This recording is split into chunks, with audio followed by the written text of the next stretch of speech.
เคยนอมគ្នាលុញនឹងញាប់ដៃស្មាញ់នឹងតិចបងប្អូនច្រឡំថានอมគ្នាលុញក្របចពីមកៅស៊ូអីទៅ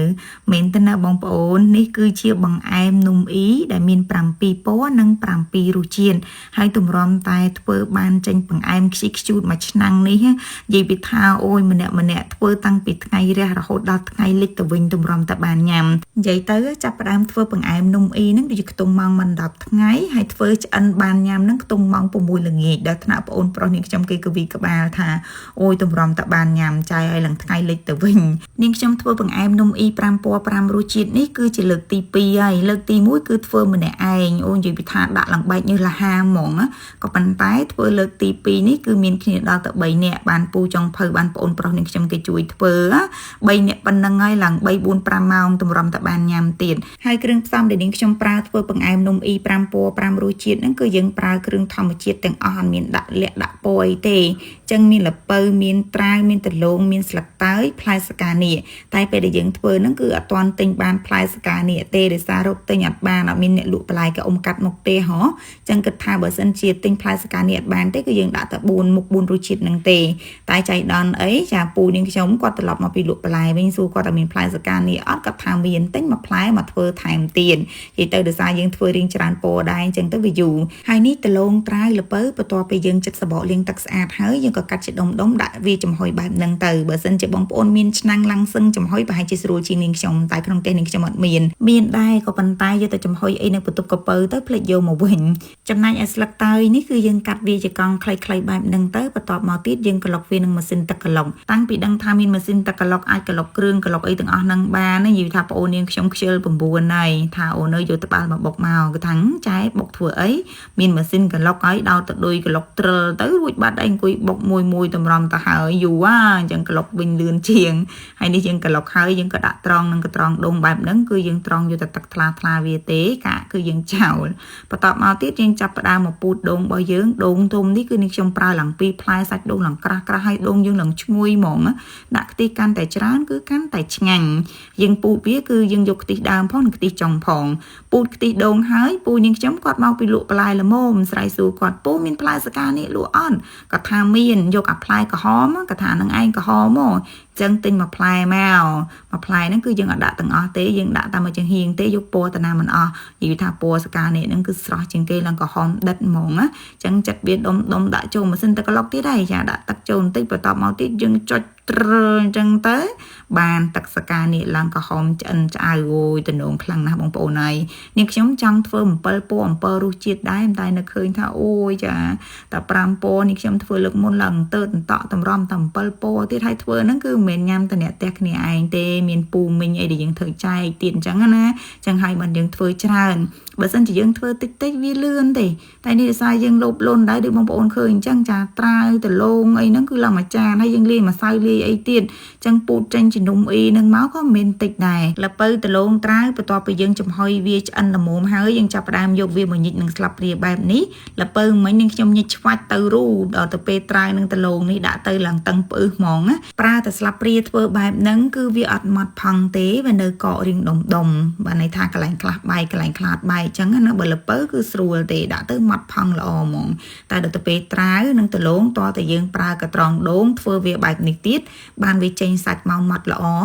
ពេលដែលយើងយកទៅលាយម្សៅទៅហើយយើងលុញធ្វើជានំអ៊ីគឺឡើងរលោងស្អាតហ្មងហើយនេះបន្ទាប់ពីយើងធ្វើវាឲ្យម៉ត់ហើយយើងចាប់ផ្ដើមយកវាមកលាយជាមួយនឹងម្សៅអង្ករត្នោតហើយពេលដែលលាយម្សៅហ្នឹងគឺនាងខ្ញុំអត់មានបានតែថ្លឹងកំណត់បរិមាណអីត្រឹមត្រូវទេគឺយើងមើលនឹងភ្នែកណាថាដាក់ប៉ុណ្ណាល្មមហើយមិញហ្នឹងគឺនាងខ្ញុំដាក់ម្សៅឆាចូលបន្តិចដើម្បីឲ្យសាច់នំអ៊ីរបស់យើងនឹងរាងស្វិត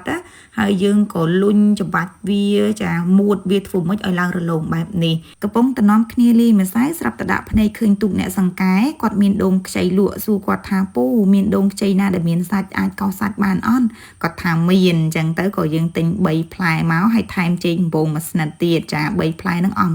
7500 តែមិនយើងដាក់សាច់ដូងនឹងទាំង3ផ្លែគឺអត់ទេយើងប្រើតែមួយផ្លែទេបន្ទាប់ពីទិញដូងហើយយើងចាប់ផ្ដើមមកលាយម្សៅនំរបស់យើងជាបន្តទៀតត្រាវដលងល្ពៅគឺយើងបានលាយរួចហើយយើងចាប់ផ្ដើមលាយសកានៀកវិញម្ដងចាសកានៀកនេះគឺយើងប្រើទឹកសកានៀកដាក់លាយជាមួយនឹងម្សៅអង្ករត្នោតម្ខាំ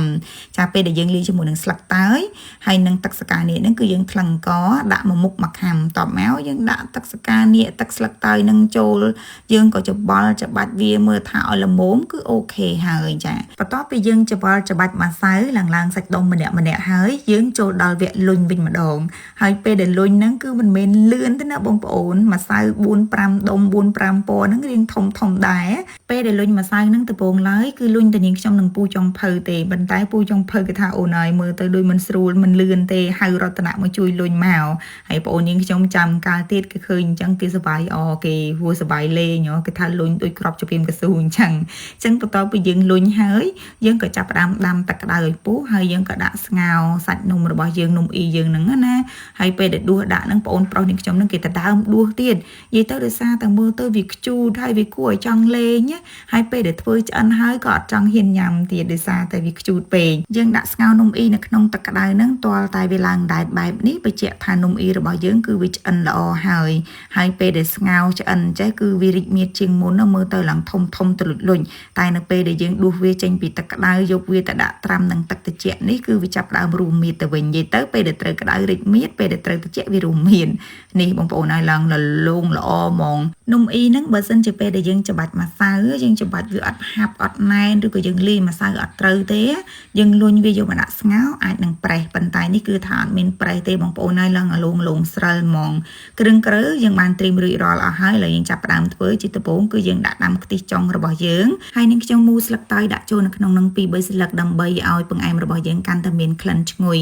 ដាំវាទាល់តែពុះបន្ទាប់មកទៀតនឹងខ្ញុំចាប់ផ្ដើមចាក់សាគូកាត់របស់យើងចូលហើយដាក់សាច់ដូងខ្ចីរបស់យើងតែមួយផ្លែទេប៉ុន្តែបានសាច់ដូងឡើងមិនចេះទិញហើយបន្ទាប់មកបាននេះខ្ញុំដាក់ស្ករសចូលដាក់អំបិលចូលមួយញឹបបន្ទាប់មកយើងកកូរវា2-3ជុំបែបហ្នឹងទៅយើងគ្របទុកមកពុះទៀតដើម្បីឲ្យសាច់ដូងនិងស្រាយរបស់យើងវារៀងឆ្អិនណាពេលដែលវាពុះហើយនឹងខ្ញុំចាប់ផ្ដើមដួសនំអ៊ីរបស់យើងដាក់ចូលទៅបង្អែមនំអ៊ីនេះនឹងខ្ញុំឃើញមានបងប្អូនយើងខ្លះគាត់ធ្វើដាក់ខ្ញីហើយអ្នកខ្លះទៀតគាត់មានដាក់ពងមាន់ឬក៏ពងទាគូសដាក់ពីលើអីចឹងណាក៏ប៉ុន្តែនេះខ្ញុំគឺអត់បានប្រើខ្ញីឬក៏ពងមាន់ពងទានឹងទេនេះខ្ញុំប្រើជាប្រភេទសាគូកាន់ដើម្បីឲ្យវាកាន់តែស្រស់អញ្ចឹងណាហើយនេះបន្ទាប់មកនេះខ្ញុំចាប់ផ្ដើមចាក់ខ្ទិះដើមរបស់យើងចូលទៅ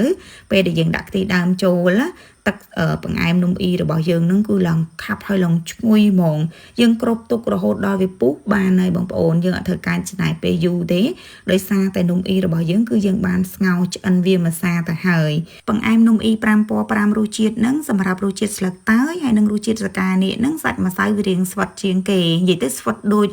នំបាញ់ជំនឿអញ្ចឹងប៉ុន្តែសម្រាប់ដលងល្ពៅហើយនិងត្រាវវាស្វិតមិនដល់ទេព្រោះអីយើងបានលាក់លីជាមួយនឹងសាច់ល្ពៅសាច់ត្រាវដលងអីហ្នឹងវារៀងច្រើនដែរយើងប្រើម្សៅរៀងតិចអញ្ចឹងវារៀងផុយជាងដែលយើងលាយតែម្សៅជាមួយនឹងទឹកបើសិនជាយើងទិញគេញ៉ាំខ្ទិះអត់សូវជាដល់ប្រហែលទេតែដល់ទៅពេលយើងធ្វើខ្លួនឯងចេះនិយាយថាខ្ទិះដាក់ទៅលង្ខាប់ទឹកអញ្ចឹងហ្មងហើយញ៉ាំយើងរោយល្ងថែមពីលើបន្តិចទៀតទៅគឺកាន់តែឈ្ងុយតែបើថាយើងអត់ចង់ញ៉ាំល្ងទេយើងបាច់ដាក់ក៏បានដែរហើយពេលដែលធ្វើហើយហ្នឹងគឺដួសឲ្យខាងមិញហ្នឹងបានមួយកូនឆ្នាំងឲ្យពូហ្នឹងបានបន្តិចនិយាយទៅយើងចែកញៀនបានច្រើនដែរហើយពេលញ៉ាំហ្នឹងគឺនាងខ្ញុំនឹងពូចុងភៅហ្នឹងបើកឆាកញ៉ាំមុនគេដោយសារតែប្អូនប្រុសនាងខ្ញុំហ្នឹងគេរវល់ទៅងូតទឹកគេថាអូចៅខ្ញុំក្តៅស្អុះណាស់ខ្ញុំងូតទឹកហើយបានខ្ញុំញ៉ាំហើយម៉ាក់ប៉ានាងខ្ញុំគាត់ប្រសានៅខាងក្រោយហើយប្អូននាងខ្ញុំគេថាអូឆ្ងាញ់ជាតិគេថាបង្អែមបើសិនជាអត់សូវផ្អែមអីគឺគេញ៉ាំបានច្រើនតែបើថាផ្អែមរៀងដិតរៀងខ្លាំងអីហ្នឹងគេញ៉ាំទៅបានច្រើនមែនទេហើយបង្អែមដែលនាងខ្ញុំធ្វើហ្នឹងគឺនាងខ្ញុំដាក់អត់ផ្អែមខ្លាំងទេដាក់មកល្មមណាចឹងទៅគេត្រូវចិត្តគេដាក់យកហ្មងចឹងវីដេអូមានតែប៉ុណ្្នឹងទេបងប្អូនអរគុណសម្រាប់ការចំណាយពេលទស្សនាវីដេអូមួយនេះចាំជួបគ្នានៅវីដេអូក្រោយទៀតបាយបាយ